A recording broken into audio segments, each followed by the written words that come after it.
They thought the Apache riders had come to punish him, but by sunset the truth would weigh heavier than any rifle in that town. The first sound came just after dawn, low and distant, like thunder rolling across dry land without a single cloud in the sky.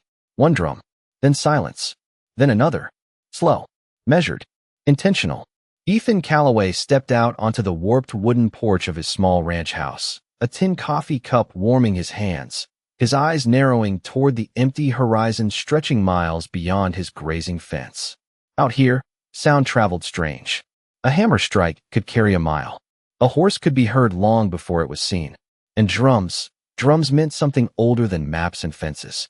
The wind pushed dust across the hard ground in thin ribbons, brushing against his boots like whispers. He didn't reach for the rifle resting beside the door. Didn't even look at it. Instead he listened. 3 beats now. Then 5. Then a rhythm too deliberate to be sluichinist. In town, a half-mile down the road, doors began to close. Window shutters folded inward. A dog that barked at everything suddenly went quiet. Even the usual clatter from the blacksmith's shed stopped like someone had held their breath too long.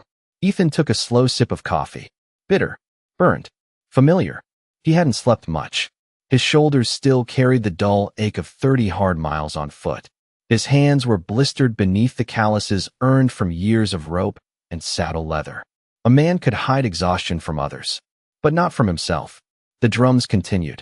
Not faster, not louder, just closer. He noticed the birds were gone. No crows on the fence posts. No meadowlarks in the tall grass. Just sky and wind, and that steady sound rolling over the plains like a heartbeat that didn't belong to him. Down the road, Sheriff Dalton Briggs stepped into view, hat pulled low, one hand resting near his belt out of habit more than threat. He gave Ethan a long look, the kind a man gives when he thinks trouble might have a name and a face. "You got something you want to explain, Calloway?" Ethan didn't answer right away. His eyes stayed on the horizon where a thin line of moving shapes was beginning to separate itself from the morning haze. Horses, many of them, moving slow, not like hunters, not like soldiers. Something else, something ceremonial. The sheriff shifted his weight. "You been mixing where you shouldn't?" Ethan finally spoke, voice calm, dry as the land around him. "I carried a man who couldn't walk." The sheriff frowned like the answer made less sense than silence. "That all?" Ethan nodded once. "That's all." The drums grew clearer now. Leather tack creaking. Hooves pressing dust into soft clouds. Shapes turning into riders. Feathers catching light. Painted faces still as carved stone. 20 at least. Maybe more behind them. None holding weapons high. None shouting. Just watching. Measuring. Remembering. A trader passing through town muttered under his breath, voice tight with recognition. "That's not a war party." Someone asked what it was then. The trader swallowed hard before answering. "That's what respect looks like."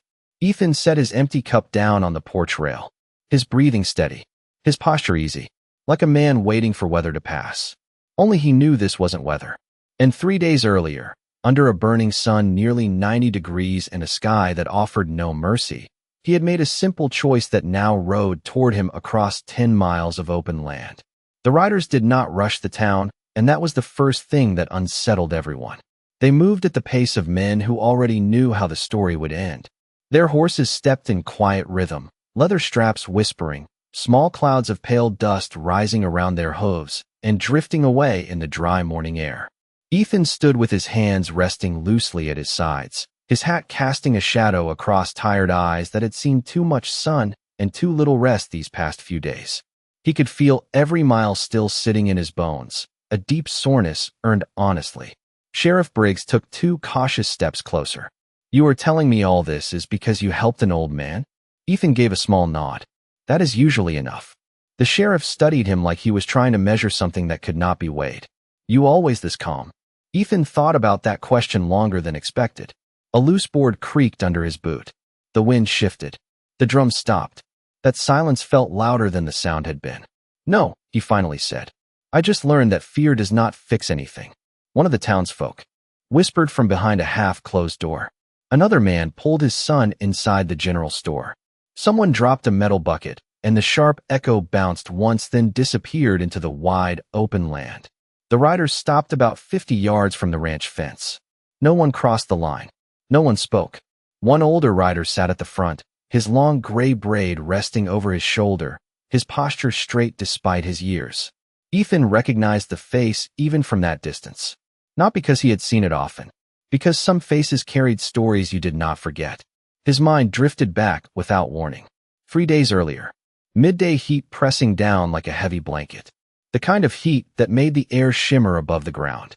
Ethan had been riding the north edge of his grazing land, checking broken fence posts, when he noticed something wrong with the shape of a distant juniper tree. Out here you learn to read shapes. Cattle, rocks, travelers. This shape did not belong. He had dismounted before he even realized he had made the decision. 30 yards closer he saw the truth. An old man sitting against the tree trunk, breathing slow, one leg stretched wrong, his canteen empty beside him. No horse, no supplies, just patience. The old man looked up as Ethan approached, eyes sharp and clear like someone who had lived long enough to see foolishness come and go many times. You should keep riding, the elder had said in careful English. Your town does not need your trouble. Ethan had taken off his hat, more out of respect than habit. My town does not decide who I help. The old man studied him for a long moment. Testing, measuring. Finally he asked, why? Ethan remembered wiping sweat from his neck, the salt stinging his eyes. Because someday I might be the one needing someone to stop. The old man had almost smiled at that. Not fully, just enough to show he understood. And that was the moment everything began to change. The old man did not ask for water first. And that was how Ethan knew he was not dealing with an ordinary traveler. Most men asked for water before words. Most men showed fear before dignity. This one did neither. He simply sat beneath the thin shade of the crooked juniper, hands resting on his knees, breathing like a man who had already accepted whatever came next. The sun hung high, the kind of dry western heat that could push past 95 degrees before noon, turning the earth hard and pale like bleached bone. Ethan crouched down slowly, keeping his movements open and easy the way his father had taught him when approaching a nervous horse. How long you been sitting here? He asked. The elder glanced toward the horizon as if measuring time by shadows instead of clocks. Long enough to know I will not walk out alone. Ethan noticed the swelling around the man's ankle, the way the boot leather had been cut loose to ease pressure. No blood, no sign of struggle. Just the quiet damage that came from a bad step on unforgiving ground. Your horse throw you? Ethan asked. The elder shook his head slightly. My horse kept going. He is smarter than I am. That earned the smallest breath of laughter from Ethan. Not loud, just human. He unscrewed his own canteen and handed it over without ceremony. The elder drank carefully. Not greedy, not desperate, just enough. Then he handed it back with a nod that felt older than words. You know who I am? The elder asked. Ethan shrugged slightly. A man who needs help. The elder studied him again, deeper this time. Many men see more than that. Ethan wiped sweat from his brow with the back of his sleeve. Many men got too much time to judge. A long silence settled between them. Wind moved through dry grass, making a sound like distant rain that would never arrive. Finally, the elder spoke again. If you help me, some will say you chose a side. Ethan looked out across the empty miles of open land, the same land that did not care about names or borders or the arguments of men. I chose a side a long time ago. The elder waited. Ethan adjusted the strap on his shoulder. I chose the side where a man does not get left to bake in the sun. That answer stayed between them like something solid. The elder gave one slow nod. Permission, acceptance, maybe even respect. Ethan removed his gun belt and set it across his saddle horn. Not as a gesture, just because extra weight mattered when you carried another human being across 15 miles of uneven ground. He stepped closer and bent slightly. I am going to lift you now. The elder did not argue. He placed one weathered hand on Ethan's shoulder with surprising steadiness. As Ethan stood, the full weight settled across his back. Heavy but not unbearable. The kind of weight that tested character more than muscle.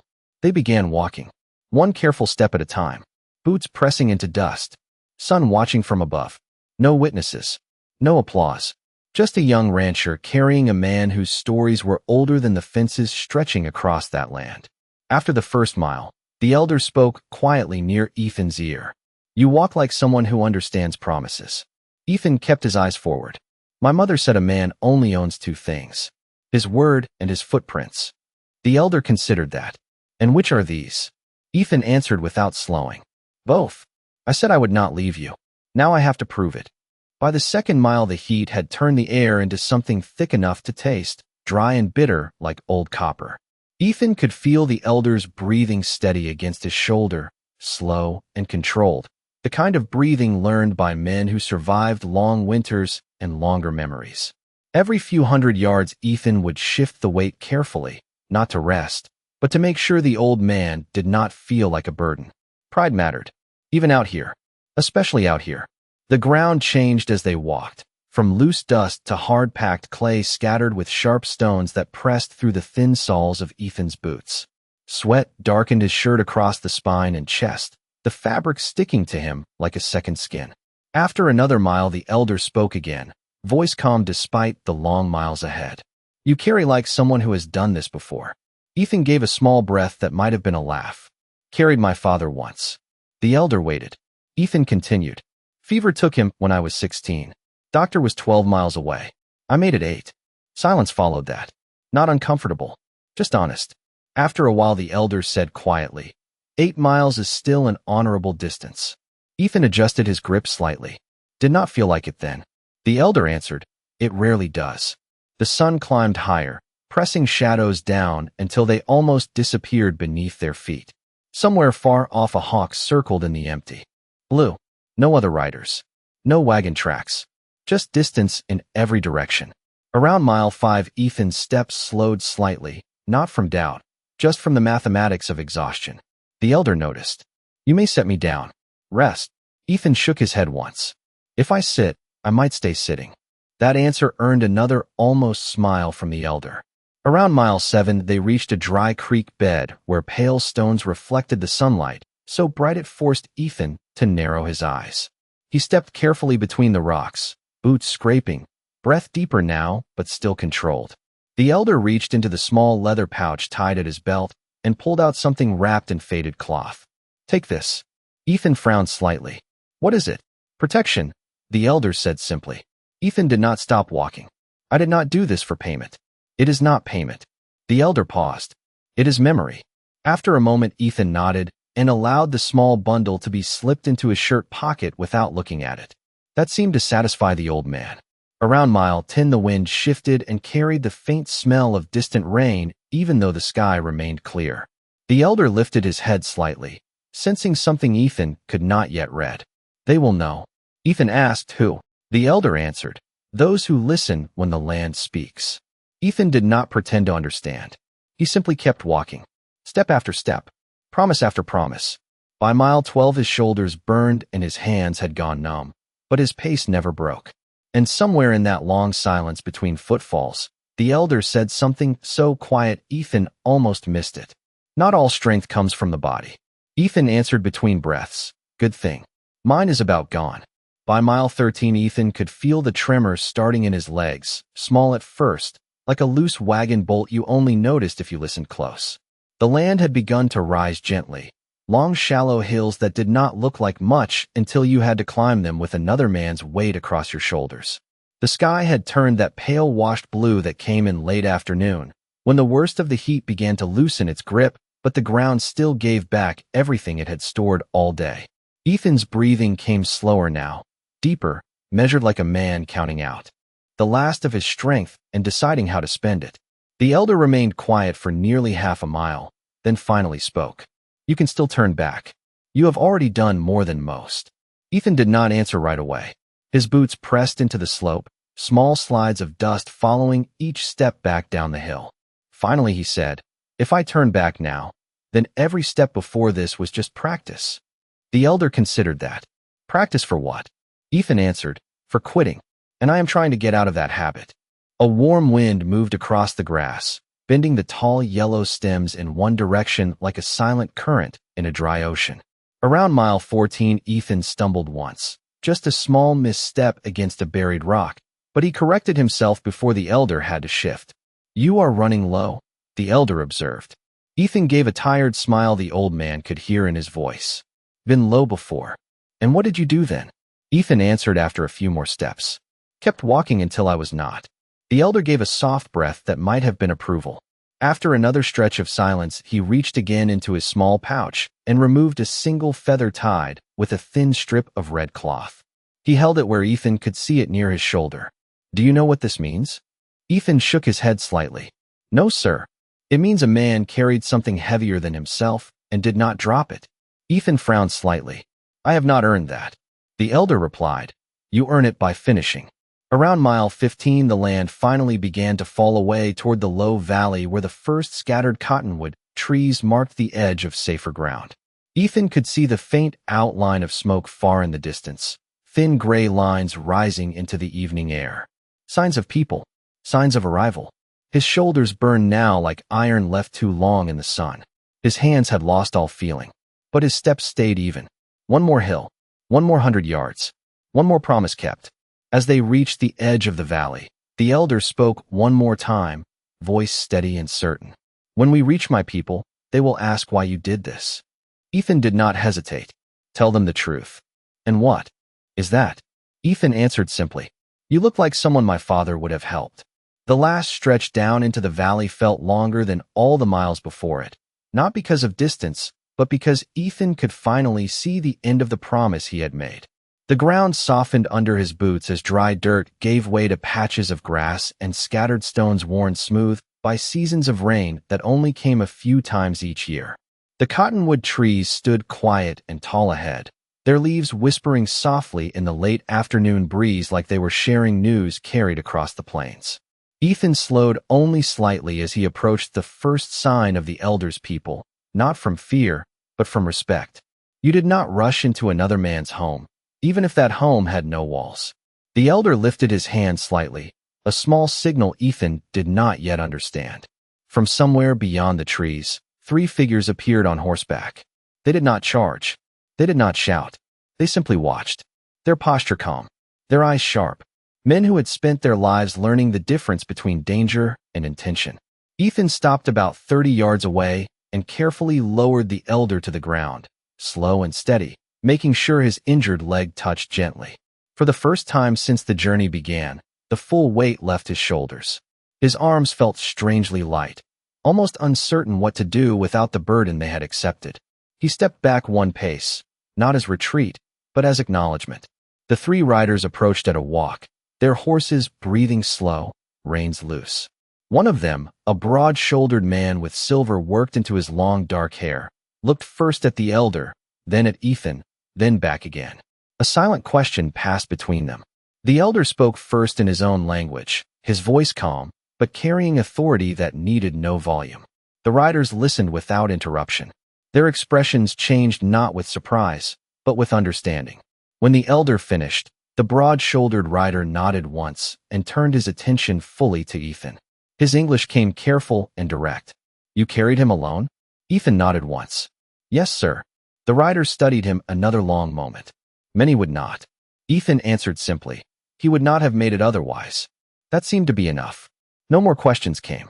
One of the younger riders dismounted and brought forward a water skin, offering it with both hands. Ethan hesitated only a second before accepting, understanding this was not charity. This was acknowledgement. The water tasted cool and clean, carrying the faint flavor of leather and mountain spring. As Ethan handed it back, the elder reached out and touched his forearm briefly, a gesture light but deliberate. "You have walked into our story now," he said quietly. Ethan did not fully understand the meaning, but he felt the weight of it. The broad-shouldered rider gave a small signal. One of the men produced a folded blanket and placed it across the elder's shoulders. Another brought a small carved token and pressed it into Ethan's palm. No speech, no ceremony, just quiet recognition. Ethan looked down at the small object. Smooth stone, a simple marking cut into its surface like a path crossing another path. When he looked up again, the elder was watching him with the same sharp eyes as before. "Now they will know your name," the elder said. Ethan shook his head slightly. "Name does not matter." The elder answered softly. "Out here, it is not the name they remember. It is the walk." The sun was already dropping toward the western ridge when Ethan began the walk back alone, the sky turning the color of worn copper and long shadows stretching across the valley floor like quiet reminders of the miles he had crossed. His shoulders felt strangely hollow now, as if the weight he had carried had left something behind when it lifted. Not pain, not relief, something else, something heavier than muscle. One of the riders brought his horse forward and offered the reins, but Ethan shook his head politely. I came on my own feet. I will leave the same way. The rider accepted that with a small nod, the kind given between men who understood that dignity sometimes meant refusing the easy road. The elder watched him for a long moment before speaking again. Most men would ask for something. Ethan adjusted his hat against the lowering sun. I already got something. The elder asked, what? Ethan answered after a moment. A good reason to sleep tonight. That answer seemed to settle something unseen. As Ethan turned to leave, the elder called softly to him. Wait. Ethan stopped. The elder removed the feather tied with the red cloth and held it out. Now you've finished. Ethan hesitated. I told you. I did not do this for reward. The elder's eyes held his steadily. This is not reward. This is witness. After a long second, Ethan accepted the feather carefully, like it might break if he held it wrong. He tucked it beside the small stone token in his pocket. The elder spoke one final time.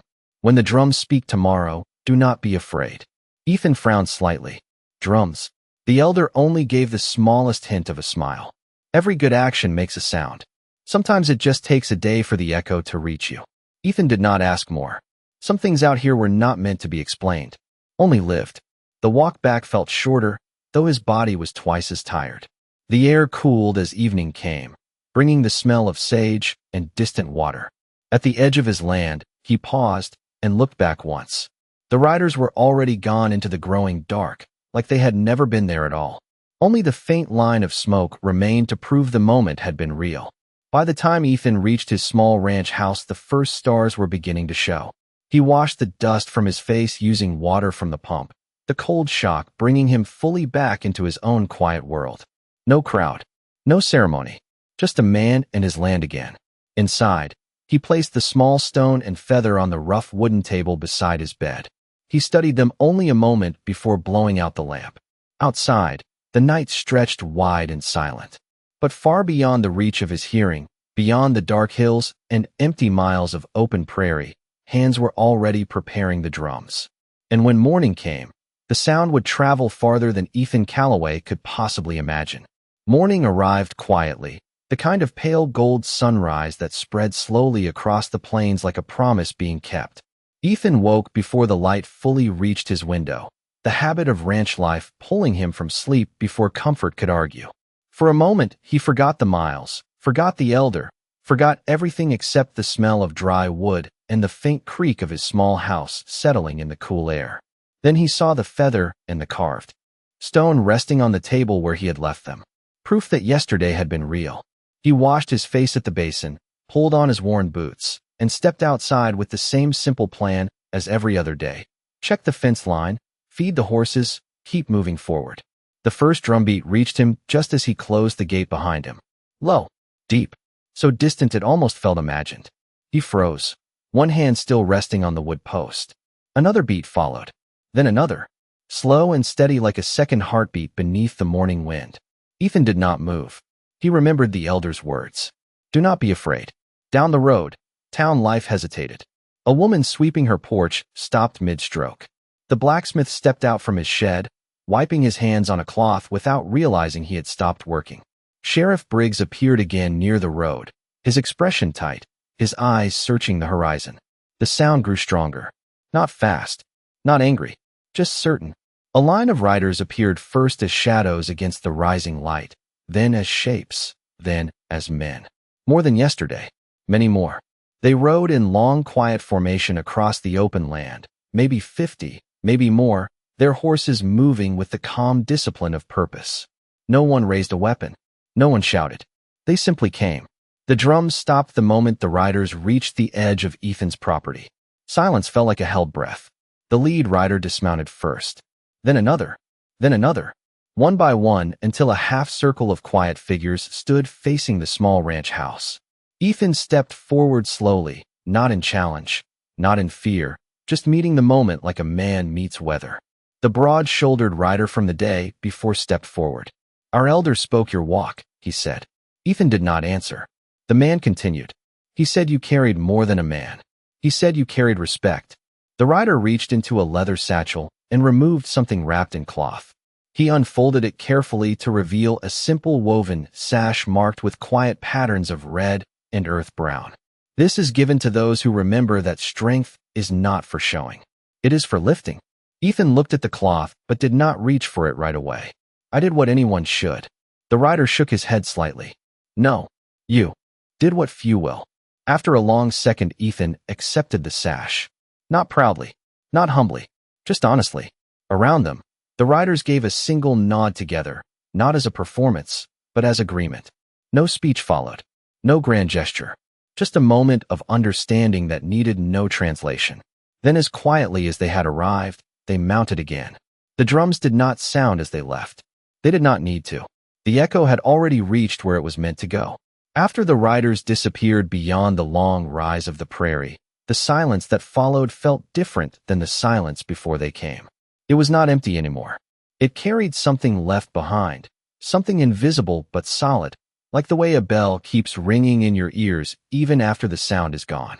Ethan stood for a long moment with the woven sash resting in his hands, the early sunlight catching the quiet red patterns stitched into the cloth. He did not smile. He did not look toward the town to see who had been watching. He simply folded the sash once and draped it over the same porch rail where his coffee cup had rested the morning before. Work still waited. Horses still needed water. Fence posts still leaned where the ground had softened. Honor did not change chores. Sheriff Briggs approached slowly along the road, his boots stirring small puffs of dust.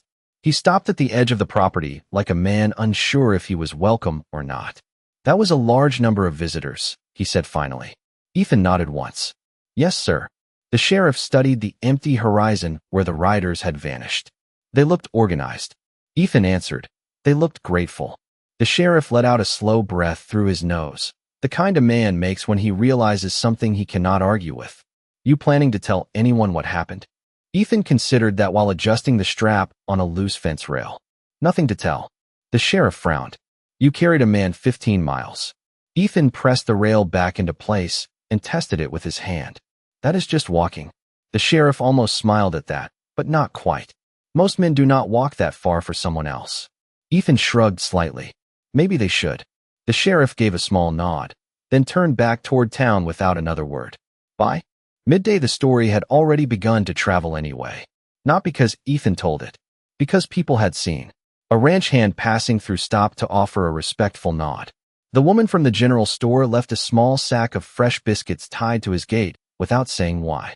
Even the blacksmith tipped his hat when Ethan rode past that afternoon. No one mentioned the riders directly. Out here, respect was often spoken in quieter ways. That evening, Ethan sat on the edge of his porch as the sun fell behind the far hills, turning the sky into deep orange and long blue shadows. He turned the small carved stone over in his fingers, tracing the simple crossing lines cut into its surface. Two paths meeting, two stories touching. He understood that now. Before going inside, he took the feather and placed it carefully above his doorway, not as decoration, but as reminder. Not of what he had done, of what a man was supposed to do. The night came slowly. Wind moved through the grass. Somewhere far out on the plains, too distant to hear, but close enough to matter, another drum sounded once, then faded into the dark. Ethan lay down to sleep with tired muscles and a quiet mind. And out on that wide land where fences ended and stories began, one simple truth carried farther than any horse could ride. Out here, a man was not remembered for how hard he could fight. He was remembered for who he refused to leave behind.